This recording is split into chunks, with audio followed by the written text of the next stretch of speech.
Salam, hörmətli abituriyentlər. Bugün sizlərlə Osmanlı İmperiyasının 17-18-ci əsrləri Rusiya və Şimali Qafqaz xalqlarının 17-18-ci əsrlər tarixi mövzusunun izahına baxacağıq. Əvvəlcə qeyd edək ki, Osmanlı İmperiyası artıq 16-cı əsrin 70-ci illərindən 1699-cu ilə qədər durğunluq, 1699-cu ildən 1791-ci ilə qədər geriləmə və 1791-ci ildə Qəsr müqaviləsi imzalanan 1922-ci ilə qədər dağılma dövrünü yaşamışdır.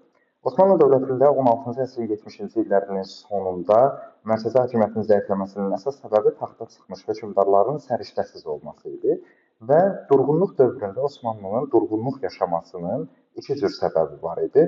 Bunlara biz daxili səbəbləri və xarici səbəbləri misal göstərə bilərik. Əvvəlcə qeyd edək ki, daxili səbəblər bunlar idi ki, mərkəzi hakimiyyət zəifləmiş və iqtisadiyyat zəifləmişdi. Həmçinin ordu quruculuğunda nöqsanlar var idi. Həmçinin kəndlilər təhlükəsizliklərini təmin etmək üçün kütləvi şəkildə şəhərlərə köç edirdilər və beşik alimliyi adlandırdığımız elm və təhsildə tənəzzülün yaşanılması və alimin oğlu alimdir metodu ilə elmdə və təhsildə yanaşılmanın irəli sürülməsi daxili səbəblərdən durğunluğun əsasında dayanırdı. Xarici səbəblər isə Osmanlı dövləti artıq inkişaf və yüksəliş dövrlərindən fərqli olaraq bu dövrdə sərhədlərini genişləndirə bilmirdi.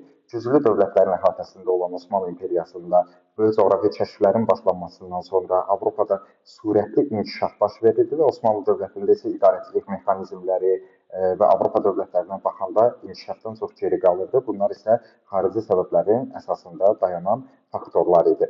Ancaq durğunluğu aradan qaldırmağı 17-ci əsrin ikinci yarısında Köprülü Mehmet Paşanın islahatlar xətti nisbətən demək durğunluq dövrünü aradan qaldıra bildi. Köprülü Mehmet Paşanın islahatlarına əsasən demək İslam alimləri arasındakı çəkişmələrə son qoyuldu. Ordu və donanma demək olar ki, gücləndirildi, ciddi nizami intizama salındı. Anadoludakı üsyanlar yatırıldı. Həmçinin Çanaqqalaya mühasirəyə almış Venesiyalı donanması məğlubiyyətə uğradıldı və dövlət büdcəsindəki kəsirləri ilə aradan qaldırılması ilə xəzinə nisbətən dolduruldu. Boşalmış xəzinəni doldurmağı bacardı Köprülü Mehmet Paşa. Köprülü Mehmet Paşadan sonra hakimiyyətə gəlmiş onun oğlu Fazil Əhməd Paşanın hakimiyyəti dövründə isə islahatlar xətti davam etdirildi. Əhməd Paşa Avstriyanı məğlub eləyərək Balkanlarda itirilmiş torpaqların bir qismini geri qaytarmağı bacarır. Və 1683-cü ildə, hansı ki biz əvvəlcə dərslərimizdə qeyd etmişdik ki, 1529-cu ildə Osmanlılar Viyananı ilk dəfə mühasirəyə alırlar. Osmanlılar 1683-cü ildə Viyananı ikinci dəfə Avstriyanın paytaxtını mühasirəyə almış olurlar. Lakin bu zaman Avstriya Habsburqlarına Polşa və Alman qüvvələrinin köməklik etməsi nəticəsində birinci Viyana mühasirəsində olduğu kimi ikinci Viyana mühasirəsi də uğursuz olur. Osmanlı dövlətinin hərbi uğurlar qazanmasından qorxan Avropa ölkələri Müqəddəs Birlik adlı 1684-cü ildə bir ittifaq yaradırlar və bu birliyə Malta, Müqəddəs Roma İmperiyası, Venesiya, Respospolita, yəni Respospolita dövləti də dedikdə Polşa və Litva dövlətlərinin birləşməsi ilə meydana gəlmiş dövlət nəzərdə tutulurdu. Həmin bu dövlətlər qoşulmuş, 1686-cı ildə isə bu ittifaqa Rusiya daxil olmuşdu. 1699-cu ilə qədər Osmanlı dövlətinin Müqəddəs Birlik dövlətləri ilə apardığı müharibələrin yekun nəticəsində müqavilə imzalanır və Osmanlı dövləti 1699-cu ildə durğunluqdan geriləmə dövrünə qədəm qoyur. Həmçinin Müqəddəs Birliklə imzalanmış müqaviləyə əsasən Osmanlı Mərkəzi Avropada geniş torpaq sahələrini ilk dəfə bitirmiş olur. Osmanlı dövlətində durğunluq dövründən sonra başlayan geriləmə dönəmində taxta çıxmış Sultan III. Əhməd 1703-cü ildən 30-cu ilə qədər hakimiyyətdə olubdur. Sultan III. Əhmədin hakimiyyəti dövründə xarici siyasətdə uğur əldə edilir 1711-ci ildə və Prut yürüşünün nəticəsində Ruslar məğlub edilərək Prut müqaviləsi imzalanır. Azov qalası Osmanlı dövlətinə qaytarılır bu müqaviləyə əsasən. Həmçinin İsveç kralının öz ölkəsinə qayıtması üçün Osmanlı dövlətinin şərait yaratması da nəzərdə tutulurdu. Lakin 3-cü Əhməd Rusiyaya qarşı müharibədə güclü belə desək, strategiya ilə irəliyib uğur qazansa da, Avstriya və Venesiya ilə müharibədə məğlub olur və Balkanlarda torpaq itirir. 3-cü Əhmədin hakimiyyəti dövründə 1718-ci ildə sədrəzəm vəzifəsinə təyin edilmiş İbrahim Paşa 1718-ci ildən 30-cu ilə qədər Lale dövrü adlandırılan islahatlar xətti həyata keçirir. Bu dövrdə İstanbul xiyabanlarında Lalə gülünün əkilməsinə uyğun olaraq xüsusi diqqət yetirildiyinə görə İbrahim Paşanın sədrəzəmlik dönəmi Lalə dövrü adlandırılır və Lalə dövrü islahatlarına əsasən ilk mətbəə yaradılır Osmanlı dövlətində, yeni tipli binalar inşa edilir, boşalmış xəzinənin demək daha da boşalmasının qarşısını almaq üçün bəzi yeniçəri birlikləri ləğv edilir, yanğından mühafizə dəstəsi formalaşdırılır, həmçinin İstanbulda formalaşdırılmış yanğından mühafizə dəstəsi formalaşdırılır, həmçinin Lalə dövrü islahatları zamanı Qara və Mərmərə dənizlərinin xəritəsi çəkilir. Əsas diqqət olaraq buna fikir yetirməliyik. Ondan sonra Osmanlı dövlətində 3-cü Əhmədlə demək İbrahim Paşanın həyata keçirdiyi islahatlar xəttinin yeniçəriləri narazı salması, həmçinin demək 3-cü Əhmədin Səfəvilər dövləti ilə apardığı müharibəyə qarşı demək yeniçərilərin narazılığı üsyana səbəb olur və 1730-cu ildə İbrahim Paşa da 3-cü Əhmədlə hakimiyyətdən uzaqlaşdırılırlar. Onların yerinə, yəni 3-cü Əhmədin yerinə taxta 1-ci Mahmud çıxmış olur. 1-ci Mahmud 1730-cu ildən 54-cü ilə qədər taxta olmuşdur və o 3-cü Əhmədin və İbrahim Paşanın hakimiyyətdən uzaqlaşdırılmasında rolu olmuş yeniçəri qiyamçılarını cəzalandırır, köhnə tikili binaları bərpa etdirir. Yəni yeni hansı ki Lalə dövründə həyata keçirilmiş islahatların zamanı inşa edilmiş yeni binalar üsyan nəticəsində dağıdılmışdı. Həmin binaları bərpa etdirir.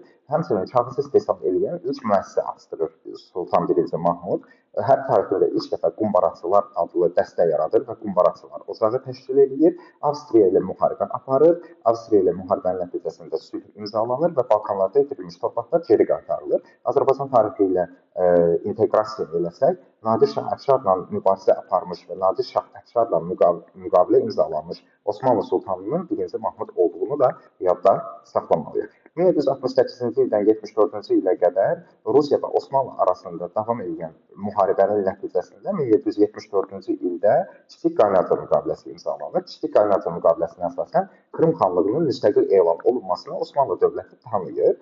Həmçinin 74-cü ildə başa çatmış müharibədən sonra Rusiya qarşısına məqsəd qoyur ki, artıq Azov və Qara dəniz sahillərini tam işğal edəcək, Bosfor və Dardanel boğazlarına çıxış əldə edəcək, nəzarəti ələ keçirəcək, həmçinin Yunan layihəsini həyata keçirəcəkdir. Rusiyanın bu siyasəti, yəni Yunan layihəsi, şərq məsələsinin tərkib hissəsidir. Həmçinin Bosfor, Dardanel boğazlarını və Azov Qara dəniz sahillərini ələ keçirmək də şərq məsələsinin tərkib hissəsidir. Qeyd etmək lazımdır ki, Yunan layihəsi şərq məsələsinin tərkib hissəsidir. Və Yunan layihəsinə əsasən Osmanlı dövlətinin ərazisi ələ keçiriləcəkdir. Osmanlı dövlətinin xristianları güya müsəlman zülmündən qurtaracaqdır Rusiya və Rusiyanı dünya pravoslavlığının mərkəzinə çevirəcəkdir. Həmçinin Böyük Britaniya və Fransa kimi dövlətlərin də yaxın şərqdə güclənməsinə imkan verilməyəcəkdir. İstanbul işğal edildikdən sonra o yenidən Konstantinopol adlandırılacaqdır Yunan layihəsinə əsasən və Bizans imperiyası bərpa edilməli idi. Həmçinin Rusiya Yunan layihəsinin tərkib hissəsində qeyd edilirdi ki, Balkanlar ələ keçirildikdən sonra Balkan yarımadasındakı torpaqların qərb hissəsi Avstriyaya veriləcəkdir. Və Yunan layihəsi adlı layihəni demək Rusiya çariçası 2-ci Yekaterina və onun saray əyanı Qriqori Potemkin tərəfindən hazırlanmış layihə əsasında həyata keçiriləcəkdilər. Bu layihələrin ən əsas məqsədi Osmanlı torpaqlarının ələ keçirilməsi və bölüşdürülməsinin nəzərdə tuturdu.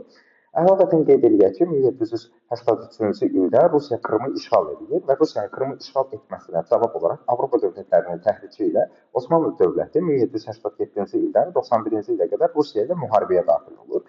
Müharibə zamanı Rusiya tərəfdən Avstriyaya müharibəyə qoşulur və Avstriya Osmanlı tərəfindən məğlub edilir, müharibədən çıxarılsa da, Osmanlı dövləti Rusiyaya məğlub olduqdan sonra 1791-ci ildə Yassı müqaviləsini imzalayır və Yassı müqaviləsinə əsasən Qara dənizin şimalında, Cənubi Qafqazda və Balkanlarda öz mövqeyini gücləndirən Rusiya, demək Dnestr çayı da Rusiya və Osmanlı dövlətləri arasında sərhəd olmuş olur. Həmçinin Yassı müqaviləsi Osmanlı tarixi üçün bir fəlakətlə nəticələnir. Yəni Osmanlı geriləmədən artıq dağılma dövrünə qədəm qoymuş olur və 1922-ci ilə qədər bu dövr davam edir. Osmanlı dövlətində dağılma dövründə, yəni Yassı müqaviləsini imzalayan 3-cü Səlim hərbi islahatlar xəttinə əsasən önəm vermişdi və xarici ticarəti məhdudlaşdırıb, daxili ticarəti himayə edirdi. Həmçinin Avropa dövlətlərinə, məsələn, Fransanın paytaxtı Parisdə, Avstriyanın paytaxtı Viyanada, İngiltərənin paytaxtı Londonda səfirliklər açdırmışdı və Osmanlı dövlətinin hökmdarı olmuş 3-cü Səlim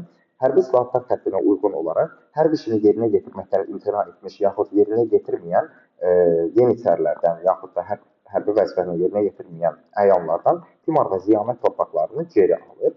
Həmçinin Yeniçərilərə belə bir qayda var idi ki, 3 aydan bir əlavə maaş verilirdi. Həmin maaşın verilməsini ləğv edilir. Avropa nümunəsində yeni hərbi hissələr yaradır və həmin hərbi hissələrin maaşını təyin edilmiş xüsusi xəzinədən verilməsi tapşırılır.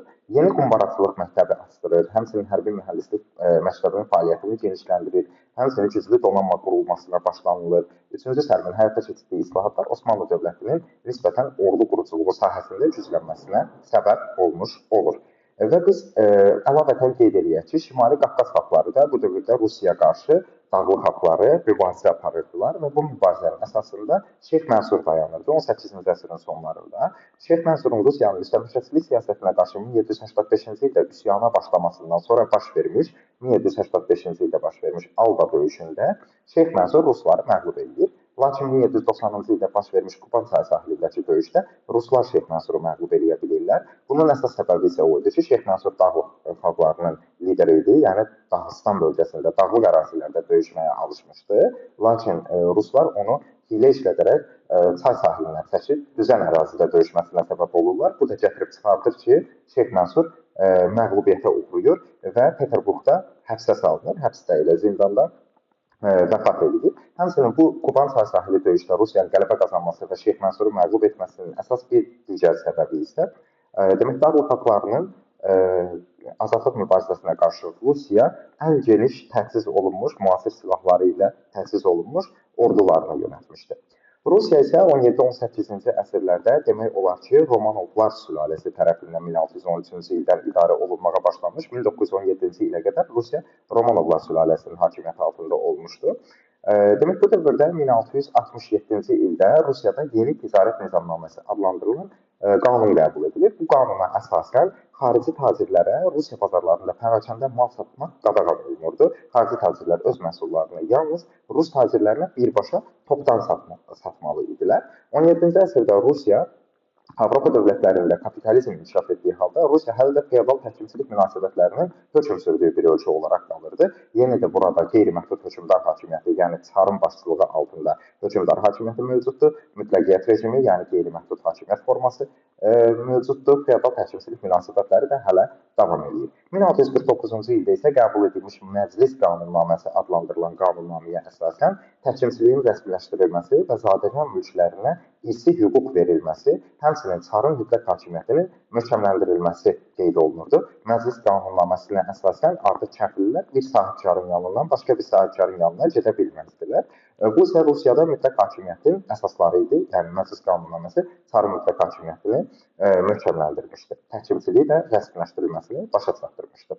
Və Rusiyanın 17-ci əsrin ikinci yarısında xarici siyasət xətti olaraq qarşısına qoyduğu əsas məqsədlər Qara dənizə çıxış əldə etmək, Baltik dənizinə çıxış əldə etmək və Ukrayna, Belarusiya torpaqlarını ələ keçirmək. Məlumdur ki, bu dövrdə də Respospolita dövlətinin hakimiyyəti altındaydı Ukrayna və Belarusiya torpaqları və Respospolitanı məğlub edib Ukrayna və Belarusiya torpaqlarını da ələ keçirməyi qarşısına məqsəd qoymuşdu. 1654-cü ildə isə Rusiya ilk növbədə Ukrayna və Belarusiya torpaqlarının ələ keçirilməsi üçün, yəni Ukrayna uğrunda Respospolita və İsveçlə müharibəyə başlayır. Bu müharibə 1654-cü ildən 67-ci ilə qədər davam edir və 67-ci ildə Respospolita dövləti məğlubiyyətə uğradıldıqdan sonra Rusiya ilə müqavilə imzalanır. Müqaviləyə əsasən Kiyevdə daxil olmaqla Dnepr çayının sol sahili, yəni sol sahil Ukraynası verilir Rusiyaya, Belarusiyanın bir hissəsi də Rusiyanın hakimiyyəti altına keçmiş olur. Viyananın 1683-cü ildə Osmanlılar tərəfindən mühasirəyə alınması zamanı Rusiya bəzi dövlətləri Osmanlıya qarşı anti-türk cəbhəsinə cəlb etməyə başlayır. Bu cəlb edilmiş qüvvələr, məsələn, Roma papasıdır, Respospolitadır və Rusiyanın özüdür ki, bir yerdə Osmanlı imperiyasına qarşı anti-türk cəbhəsi formalaşdırmış olurlar ki, elə bundan sonra Osmanlıya qarşı Viyanada uğur qazana bilməsinlər deyə Müqəddəs Birlik adlı ittifaq təşkil olunmuş olur. 1686-cı ildə isə Respospolita və Rusiya arasında bir müqavilə daha imzalanır. Bu müqaviləyə əsasən Rusiya ilə Respospolita tarixi düşmənçiliklərini, yəni müharibə həddinə çatmağı öz aralarında bitirmiş olurlar.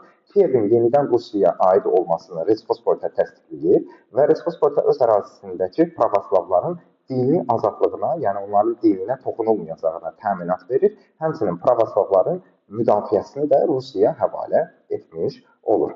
Rusiya hakimiyyəti dövründə 17-18-ci əsrlərdə ən güclü hökmdar çar olmuş 1-ci Pyotr 1682-ci ildən 1725-ci ilə qədər taxt olmuşdu və 1-ci Pyotr hakimiyyətə gəldiyi zaman əsas diqqətini hərbi sahədə islahatlar keçirərək Avropa dövlətlərindən öz dövlətinin geriliyini azaltmaqla görürdü və Azov qalasının 17-ci əsrin sonlarında Osmanlıdan alınmasından sonra belə yenə də Rusiya Qaradənizə tam hakim ola bilməmişdi. Çünki Qaradənizdə Azov qalasının alınması tam hakimiyyətin ələ keçirilməsi anlamına gəlmirdi və Qaradənizdə yenə də Osmanlı donanması ağalıq etməkdə idi.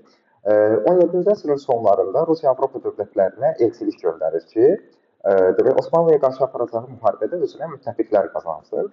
Lakin bu böyük elçiliyin heyətinin tərkibində özü də gedir. Hətta 1-ci Pyotr Avropa dövlətlərindəki idarəçilik qayda qanunlarını öyrənir. Lakin böyük elçilik Osmanlıya qarşı ittifaq yaratmağı əldə edə bilmir.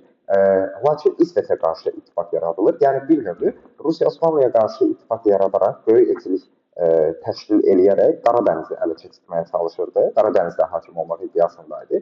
Lakin məlumdur ki, 17-ci əsrin ikinci yarısında Rusiyanın Qaradənizdən başqa Baltik dənizinə də çıxış əldə etmək kimi bir planı var və Rusiya böyük elçiliyin Osmanlıya qarşı ittifaq yarata bilməyəcəyini başa düşərək 1-ci Pyotr təklif edir ki, İsveçə qarşı Baltik dənizinə çıxış əldə etmək uğrunda böyük elçilik İsveçə qarşı ittifaq yaratsın Avropa dövlətləri ilə və elə bu elçilikdə Şimal İttifaqını yarada bilir. İsveçə qarşı Rusiyanın, Danimarkanın, Saksoniya və Respospolita adlı dövlətlərin, yenə də qeyd edək, Respospolitanın tərkibində Polşa və demək Litva adlı iki dövlət var. Demək, bu dövlətlərin hamısının birlikdə ittifaqı, Şimal İttifaqı, Şimal müharibəsinin İsveçə qarşı başlanmasına səbəb olur. 1700-cü ildən 1721-ci ilə qədər davam etmiş müharibə Baltik dənizinə Rusiyanın çıxış əldə etməsi uğrundaydı və 1700-cü ildən 1721-ci ilə qədər davam etmiş Şimal müharibəsi dövründə ilk dövrlərdə müttəfiq dövlətlər, yəni Rusiya, Danimarka, Saksoniya, Respospolita kimi dövlətlər məğlubiyyətə uğrasalar da, sonradan Rusiya özündə hərbi islahatlar həyata keçirərək, islahatlar xətti həyata keçirərək ordusunu nisbətən gücləndirməyi bacarır və 1709-cu ildə baş vermiş Poltava döyüşü Rusların İsveçi məğlubiyyətə uğratması ilə nəticələnir. Bu döyüş Şimal müharibəsi tarixində demək İsveçin uğursuzluğu və müharibənin tarixində dönüşün yaradılmasına gətirib çıxarır. İsveç kralı 12-ci Karl, adını da qeyd eləyək ki, İsveç kralı 12-ci Karl demək Osmanlı dövlətinə qaçır və 1711-ci ildə Rusiyanın Prut adlı yürüşü 1-ci Pyotrla 3-cü Əhməd arasında olmuş. 3-cü Əhməd qələbə qazanmışdı və 1-ci Pyotru məğlubiyyətə uğratmışdı. Rus hərbi qüvvələrinin məğlubiyyətə uğradılmasından sonra, mühasirəyə alınmasından sonra Prut müqaviləsi deyilən müqavilə imzalanır. Osmanlı dövlətinin içərisində danışdığımız kimi Azov qalası 17-ci əsrin sonunda Rusiyanın ələ keçirdiyi Azov qalası Osmanlı dövlətinə verilir və İsveç kralının öz ölkəsinə qayıtması üçün şərait yaradılır. 1712-ci ildə isə 1-ci Pyotr Sankt-Peterburqa köçürülür paytaxtı və Romanovlar sülaləsinin hakimiyyəti dövründə iki paytaxt iki cür demək yerə bölünür. Bir dəqiqə qeyd eləyək 1917-ci ilə qədər 1613-cü ildən 1917-ci ilə qədər. Demək Romanovların hakimiyyətinin 1712-ci ilə qədərki dövründə paytaxt Moskva şəhəri, 1712-ci ildən 1917-ci ilə qədər Romanovlar sülaləsinin hakimiyyəti dövründə isə paytaxt Sankt-Peterburq şəhəri olmuşdur və Şimal müharibəsinin başa çatmasına dair imzalanmış Mişkat müqaviləsi 1721-ci ildə Rusiyanın İsveçi məğlub etdiyi və Baltik dənizinə çıxış əldə etdiyi haqqında imzalanmış bu müqavilədən sonra artıq 1-ci Pyotr imperator, Rusiya isə imperiya adlandırılmağa başlanılır və mütləq monarxiyanın formalaşmasının əsası qoyulur Rusiyada. 1-ci Pyotrun hakimiyyəti dövründə həyata keçirilmiş islahatlar xəttinin bir neçə qola ayırmaq olar. Bunlardan birincisi hərbi sahədə həyata keçirilmiş islahatlardır. Hərbi sahədə həyata keçirilmiş islahatlara əsasən güclü daimi nizami ordu yaradılır və rekrut qaydasına əsasən ordu toplanılır. Yəni hər kəndli evindən, hər 500 kəndli həyatından bir əsgər toplanılması qaydası tətbiq edilir. Yadda saxlamaq lazımdır ki, Rusiyada bu dövrdə ümumi hərbi mükəlləfiyyət yoxdur. Yəni hər kəs hərbi xidmətə gedəcək deyə, əsgər gedəcək deyə bir qayda yox idi. Rekrut qaydası var idi 1-ci Pyotrun islahatına əsasən. Həmçinin Rusiya tarixində ilk hərbi donanma yaradılır. Həmçinin odlu silah istehsalı üçün metallurgiya, manufaktura zavodları formalaşdırılır. Əcnəbi tacirlər ilk dəfə Rusiyada manufakturalarda asdırırdılar bu dövrdə. Birinci Pyotrun islahatlarının həyata keçirilməsi zamanı idarəetmədə həyata keçirilmiş islahatlara əsasən məqsəd zadəganlar və məmurlar sistemini formalaşdırmaq, əvvəlki idarə sistemi olan prikaz sistemini ləğv etmək və 1711-ci ildə icra orqanı olan, ali icra orqanı olan və məhkəmə səlahiyyətini həyata keçirən senatın yaradılması ilə nəticələnir və senatın icra və məhkəmə səlahiyyətləri almasından, daha sonra senatın hətta dövlət orqanlarına da nəzarət etməyə başlamasından sonra senatın tərkibində kollegiyalarda formalaşdırılır idarəetmə sahəsində həyata keçirilmiş islahatlara əsasən. Rusiya isə inzibati sahədə həyata keçirdiyi islahat əsasında ölkə daxilində yaratdığı inzibati ərazi strukturlarının hakimlərini özlərindən mərkəzi hakimiyyətdən asılı hala salmağı bacardığı üçün, yəni birinci Pyotr bunu bacardığı üçün mütləq monarxiyanın formalaşdırılması artıq Pyotrun inzibati sahədə həyata keçirdiyi islahatlara əsasən başa çatmış olur. Və din islahatına əsasən kilsə dövlətə tabe edilir, kilsənin müstəqilliyi aradan qaldırılır. Ticarət sahəsində isə 1-ci Pyotrda Osmanlı Sultanı 3-cü Səlim kimi daxili ticarəti himayə edərək xarici tacirlərin ölkə daxilindəki müstəqilliyinə nisbətən son qoymuş olur, yəni yüksək gömrük rüsumları tətbiq edir. Pyotrun islahatlarının ümumi nəticəsi isə bu olur ki, ölkənin Avropa ölkələrindən gerilliyi azaldılır. Və 1722-ci ildə Pyotrun hakimiyyəti dövründə rütbələrə dair cədvəl adlı qəbul edilmiş qanuna əsasən zadəganlar haqqında 14 dərəcə müəyyənləşdirilir. Və hərbi mülki məhkəmə məmurlarına aid edilən hərbi sahədə işləyənlərə, məhkəmə sahəsində işləyənlərə və mülki sahədə işləyənlərə aid edilən bu 14 dərəcənin 8-ci dərəcəsinə qalxan zadəgan irsi hüquq əldə edilirdi.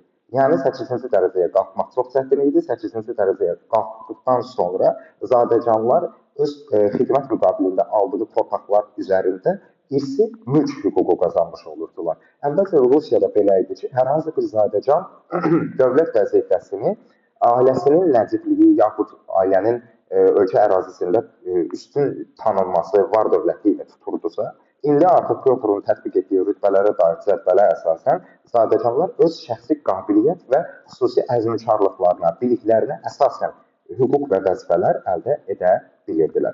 1762-ci ildə Rusiyada baş vermiş saray çevrilişindən sonra hakimiyyətə gəlmiş 2-ci Yekaterinaның dövründə isə həyata keçirilmiş quberniya islahatından sonra ölkə daxilindəki çəkişmələrə son qoyulub mütləqiyyət gücləndirilmişdi və zadəganlar haqqında Yekaterina Pyotrdan fərqli olaraq qəbul etdiyi fərmana əsasən zadəganların nisbətən həyat şəraitini yaxşılaşdırmağa çalışmışdı və hətta zadəganlar kəndlilər, torpaq üzərində, sərvətlər üzərində tam sahiblik hüququ qazanırdılar. Həmçinin heç kəs zadəganı məcburi xidmətə cəlb edə bilməzdi.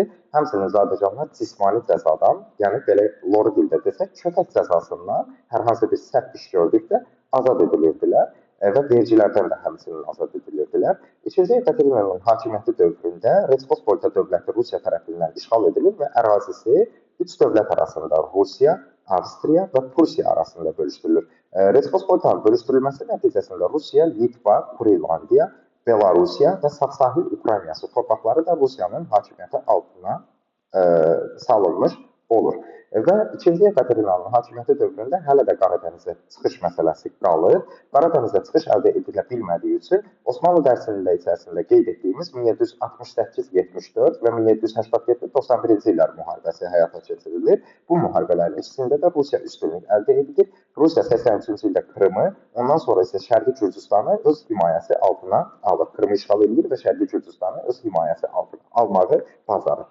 1774-cü ildə Rusiya ilə Osmanlı dövləti arasında imzalamış Kiçik Qaynarca müqaviləsinə əsasən Rusiya ilk dəfə Qaradənizə çıxış əldə edilir.